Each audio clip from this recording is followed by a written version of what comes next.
গুড়া মাছ আমরা বড়রা কম বেশি পছন্দ করলে বাচ্চারা কিন্তু একদমই খেতে চায় না। তো আজকে এখানে আমি গুড়া মাছ নামিয়ে নিছি, আর এটাকে আজকে আমি একটু অন্যভাবে রান্না করব। আর এটা হচ্ছে খেসারি ডাল। খেসারি ডালটা আমি আগে ব্লেন্ডার করে রেখে দিছি।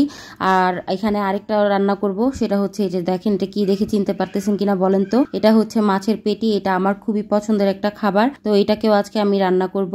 আসসালামু আলাইকুম, সবাই কেমন আছেন? আশা করি সবাই অনেক ভালো আছেন। আল্লাহর রহমতে আমি অনেক ভালো আছি। তো এখানে আমি পেটিগুলো আগে পরিষ্কার করে নিব। আর ছোটবেলায় এই পেটিগুলো কে কে ফুটাতেন, এইভাবে ফুটাতে কিন্তু অনেক ভালো লাগে। তো আমি ওইখানে আর কি সেই কাজটাই করতেছিলাম, ফুটাচ্ছিলাম।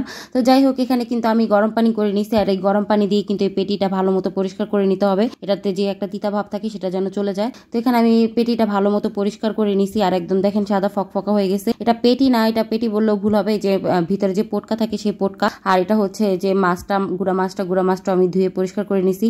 আর এই গুড়া মাছটা কিন্তু আমি ব্লেন্ডার করে নিছি, একদম মিহি পেস্ট করে নিছি। গুড়া মাছটা দিয়ে কিন্তু আমি আজকে বড়া বানাবো। এই যে খেসারির ডাল দেখাইছিলাম আগে, সেই খেসারির ডালটা দিয়ে এই গুড়া মাছ দিয়ে আমি বড়া বানাবো। তো গুড়া মাছটা যাতে একদমই কাটা না থাকে, সেই জন্যই আমি একদম ভালো মতো এটাকে মিহিভাবে পেস্ট করে নিছি।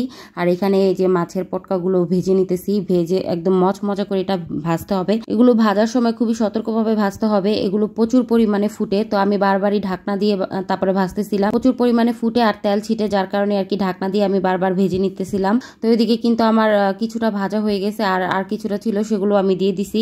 আর এদিকে কিন্তু যে লাল যে ছোট আলু, সেটা আমি কেটে নিছি, সেটা ভাজি করব। তো একটু মোটা মোটা করে যে এভাবে আমি কেটে নিছি, আজকে এটা ভাজি করব লাল আলু। আর এই লাল আলু ভাজিটা খেতেও কিন্তু আমার বেশ ভালো লাগে। তো এখানে আমি পেঁয়াজটা বসিয়ে দিছি ভাজির জন্য। কাঁচামরিচটা আমি ভাজির সাথে আর কি কেটে রাখছিলাম। তো এখানে পেঁয়াজটা একটু নরম হয়ে আসার পরে হলুদ আর লবণ দেওয়ার পরে তারপর আমি এখানে ভাজিটা দিয়ে দিলাম। ভাজিটা দিয়ে ঢাকনা দিয়ে ঢেকে রাখছি। আর এদিকে বড়াটা এখন রেডি করে নিতেছি। বড়াটাতে যা যা মশলা লাগে সবকিছু দিয়ে নিছি। আদা রসুন বাটা, মরিচের গুঁড়া, হলুদের গুঁড়া, লবণ, জিরার গুঁড়া, একটু ধনিয়ার গুঁড়া, সবকিছু একসাথে আর কি দিয়ে আমি এটাকে মেখে নেব। আর এদিকে রান্না বসিয়ে দিছি, আর পাশের চুলায় ভাজিটা দিয়ে দিছি। তো দুই চুলাতে একসাথে আর কি রান্না করে নিতেছি।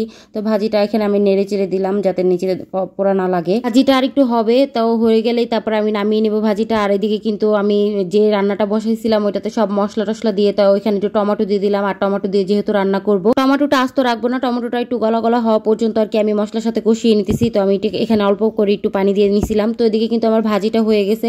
ভাজিটা আমি কিন্তু একটা বাটিতে বেড়ে নিছি। আর এদিকে কিন্তু এই পেটিগুলো ভাজা হয়ে গেছে।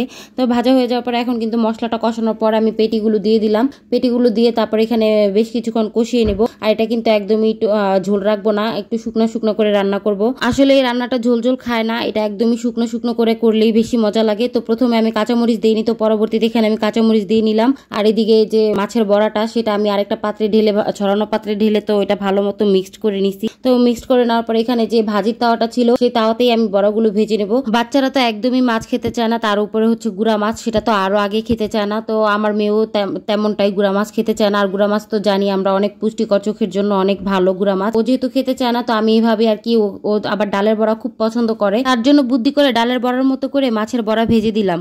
তো খেয়ে বেশ পছন্দই করেছে। মায়েদের আসলে অনেক কিছুই বাচ্চাদেরকে খাওয়ানোর জন্য বুদ্ধি খাটানো লাগে। যাই হোক, এদিকে তরকারিটাতে আমি ধনিয়া পাতা দিয়ে নিছি। আর তরকারিটা হয়ে গেছে। ধনিয়া পাতা না দিলে তরকারিটা খেতে একটুও ভালো লাগতো না। তো আজকের মতো এখানেই বিদায় নিতেছি। সবাই ভালো থাকবেন, দেখা হবে পরবর্তী ভিডিওতে। আল্লাহ হাফেজ।